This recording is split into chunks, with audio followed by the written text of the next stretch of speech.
Can an intentional conversation save lives? Last year, Lisa Pulliam and Vicki Thorpe started a seed when we scheduled a conversation of inquiry with each other, a natural outcome based on our commitments. I'm Lisa, and I'm passionate about creating an environment of love, acceptance, and understanding for those facing mental health issues, especially suicidal thoughts. I'm Vicki, and I'm involved in powerfully living to end death by suicide. I practice the principles of family as a place of love, growth, and commitment. We grappled and danced with how could an intentional conversation save lives. Come join us in a dance with this inquiry. So to start, what is a conversation? According to Oxford Dictionary, a conversation is a talk, especially an informal one between two or more people, in which news and ideas are exchanged. What is an intention?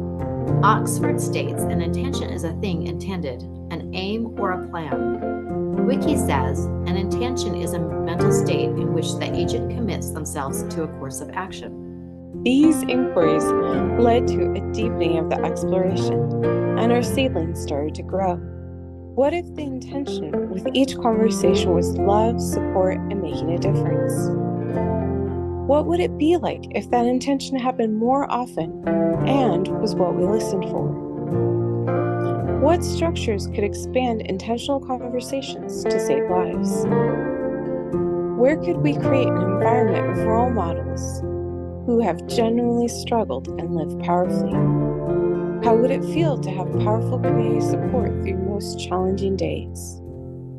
What if exploring conversations intentionally in community with role models that have genuinely struggled could make a difference around loss, pain, confusion, and fear? What if instead of shock and worry with suicide, there was a possibility present?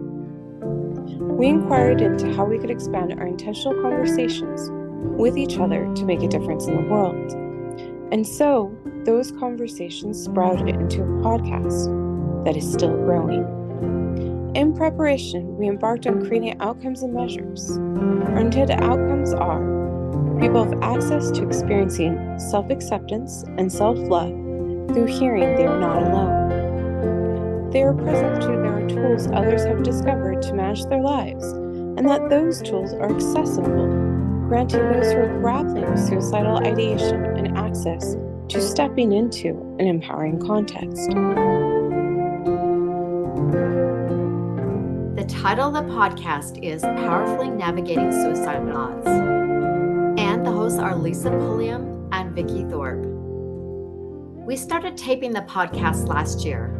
At the beginning, we state, if you are having suicidal thoughts and you're wanting or planning to act on those thoughts, please call or text 988 or chat on 988lifeline.org. Some of the conversations we include are: emotions are like waves. They come in and they go out. How can we live powerfully in the face of suicidal thoughts? With several hours taped, our next step, put up the podcast and use the feedback to measure outcomes. Thank you for joining us in a dance with the inquiry of how can intentional conversations save lives?